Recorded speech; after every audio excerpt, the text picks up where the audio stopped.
Hello সবাই, Assalamu alaikum. Today I am going to teach you what is meta learning. I mean learn how to learn. শিখো কিভাবে শিখতে হয়। তো আমরা যখন কোনো কাজ করতে চাই তো তার পূর্ব প্রস্তুতি থাকে, বা কোনো স্কিল শিখতে চাই তখন কিন্তু তার পূর্ব প্রস্তুতি থাকে। তো শেখাও একটা বড় মাপের স্কিল। তুমি যদি আশেপাশে খেয়াল করো দেখো প্রতিনিয়ত পৃথিবী চেঞ্জ হচ্ছে। তো এই চেঞ্জ তোমাকেও যদি মানে তুমিও যদি এই পৃথিবীর সাথে তাল মিলিয়ে চলতে চাও তাহলে কিন্তু তোমাকেও চেঞ্জ করতে হবে, তোমাকে নতুন কিছু শিখতে হবে এবং খুব দ্রুত শিখতে হবে। আর সেটাকে ব্রেনে ধারণ করতে হবে যাতে লং টাইম সেটা থাকে। তো তুমি বই পড়তে চাও বা ইংলিশ শিখতে চাও, বা যে কোনো স্কিলস তুমি শিখতে, বিজনেস রিলেটেড, সেলস, মার্কেটিং, যাই শিখো, এগুলো শেখার জন্য তোমাকে শিখতে হবে কীভাবে শিখতে হয়। আব্রাহাম লিঙ্কন একটা কথা বলেছিল, আমার মাঝে মধ্যেই মনে পড়ে। সেটা হচ্ছে, আমাকে যদি কোনো গাছ কাটতে দেওয়া হয় তো তার এবং একটা নির্দিষ্ট সময় দেওয়া হয়, ধরো একটা নির্দিষ্ট সময় দিল, তার 80% সময় আমি কোড়াল দিয়ে মানে কোড়ালে ধার কাটাবো বা ধার দিব, আর 20% সময় ধরে আমি কাজটা কাটবো। তো এখানে কাজের প্রস্তুতি কতটা ইম্পর্টেন্ট এখান থেকে বোঝা যায়। তো কীভাবে শিখতে হয়, এই শেখার পদ্ধতি এবং এটাকে লং টাইম মনে রাখার জন্য যেই পদ্ধতিটা, এটা আমি 7টা স্টেপের মাধ্যমে তোমাদেরকে বলবো। আশা করি এটা তোমাদের অনেক কাজে লাগবে, কারণ এটা আমার ক্ষেত্রেও কাজ করছে। তো আমার মনে হয় যে তোমাদেরও তোমাদের ক্ষেত্রেও এটা কাজ করবে। তো প্রথম যে পয়েন্টটা সেটা হচ্ছে, তোমাকে ইফোর্ট দিতে হবে। মানে ইফোর্ট, ধরো কঠিন একটা জিনিস, তো আমরা কি করি, স্কিপ করে চলে যাই। তো এটা করা যাবে না। তোমার করতে, যত কঠিনই হোক সেটা শেখার মন মানসিকতা থাকতে হবে। যত কঠিন হোক, প্রয়োজনে সেটাকে তুমি পার্ট ওয়াইজ ভাগ করতে পারো। পার্ট ওয়াইজ ভাগ করলে পরে কি হয়, এটা ইজি হয়ে যায়। ধরো প্রথমে তুমি হার্ড থিং নিলে, তো দ্বিতীয় তুমি নিলে যে মিডিয়াম বা স্ট্যান্ডার্ড, তারপরে তুমি লো যে বিষয়গুলো আছে সেগুলো শিখলে। এবং তৃতীয় যে পয়েন্টটা সেটা হচ্ছে, পুরাতন মানে নতুন কিছু যদি তুমি শিখতে চাও বা নতুন শব্দ, বা যদি তুমি ভাষা শিখো তাহলে তো নতুন শব্দ শিখতে হবে। আর যদি কোনো স্কিল শিখো, তো তোমার তো পুরাতন কোনো স্কিলস আছে তোমার মধ্যে, পুরাতন কোনো স্কিল থাকবে না, যে কোনো কিছু না থাকলেও তো পুরাতন যে কোনো কিছু তোমার মধ্যে আছে।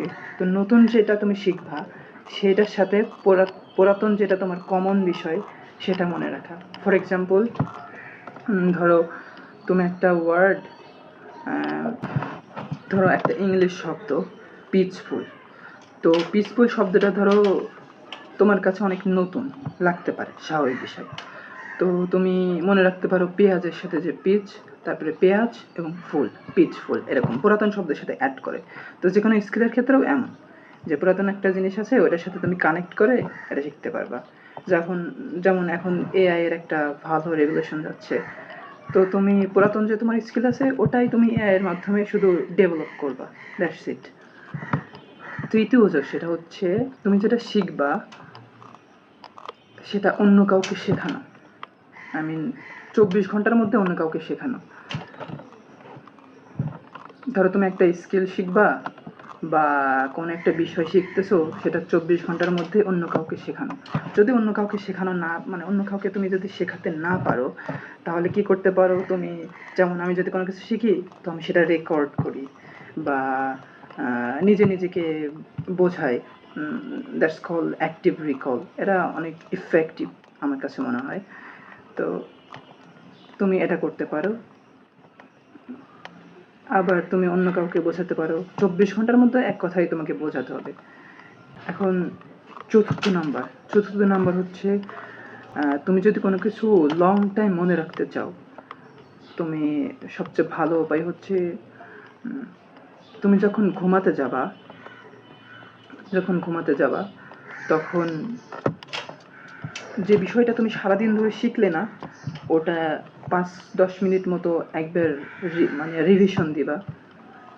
দিলে কি হবে, অনেক মানুষের ব্রেন তো মানে শর্ট টাইম, তো যখন তুমি শিখো প্যাসিভভাবে শিখতেছো, শর্ট টাইম মেমোরিতে সেটা সেভ হয়ে থাকতেছে।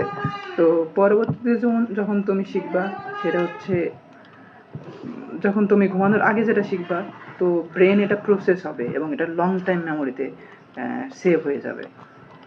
আরেকটা 5 নাম্বার যদি বলি লং টাইম মেমোরিতে যাওয়ার জন্য, সেটা হচ্ছে এখন ধরো আজকে একটা বিষয় শিখলে, তো 3-4 দিন পরে সেটা আবার রিভিশন দেওয়া, তারপরে 4-5 দিন পরে সেটা আবার রিভিশন দেওয়া, এরকম। বা 3 মাস পরে আবার আরেকবার দেখা, তো ভুলে গেলে পরে আবার নতুন করে দেখা। তো এটা ইউজ করলে পরে তোমার ক্ষেত্রে অনেক ভালো কাজ করবে। 6 নাম্বার যে বিষয়টা, সেটা হচ্ছে সময় নিয়ে পড়া। যে আমাদের ব্রেন কেমন কাজ করে, তুমি যদি ধরো পড়তেছো, তো 25 মিনিট বা 30 মিনিট তোমাদের ব্রেন ফোকাস মানে মনোযোগ ধরে রাখতে পারে, তারপরে তুমি মনোযোগ হারিয়ে ফেলবে অটোমেটিক। তো তুমি একটা কাজ করতে পারো যে তুমি যদি তোমার মনোযোগ ধরে রাখতে চাও, 25 মিনিট পড়লে, তারপরে 5 মিনিট একটু রেস্ট নিলে, বাইরে গেলে, এটা সেটা করলে, তারপরে আবার এগেন পড়লে, এরকম যদি তুমি করতে থাকো তাহলে তুমি লং টাইম পড়তে পারবে এবং তোমার ফোকাস ধরে রাখতে পারবে। আর যদি তুমি একভাবে পড়ে যাও, তো আমার ক্ষেত্রে কি হয়েছিল, আমি যদি একভাবে পড়তাম, তো তখন কি হতো, পরে যখন পড়তেতাম তখন আবার অনেক নতুন নতুন বিষয়গুলো আমি খুঁজে পেতাম। তো ফোকাস রাখলে পরে তোমার এই বিষয়টা হবে না, যখন তোমার ফুল ফোকাস থাকবে। তো এবং শেষ যে বিষয়, যেটা মোস্ট ইম্পর্টেন্ট বা মোস্ট ইফেক্টিভ এবং খুবই দ্রুত তুমি যদি মানে দ্রুত শিখতে পারো, সেটা হচ্ছে পার্কিনসন্স ল। এটা কিভাবে কাজ করে, এটা কি, এটা হচ্ছে ধরো তুমি কোনো একটা টাস্ক বা কোনো একটা বিষয় শেখার জন্য 2 ঘন্টা যদি সময় নাও, তাহলে সেটা 2 ঘন্টায় তুমি সলভ করতে পারবে। ধরো যদি 1 সপ্তাহ সময় নাও, তাহলে 1 সপ্তাহে তুমি সেটা শিখতে পারবে।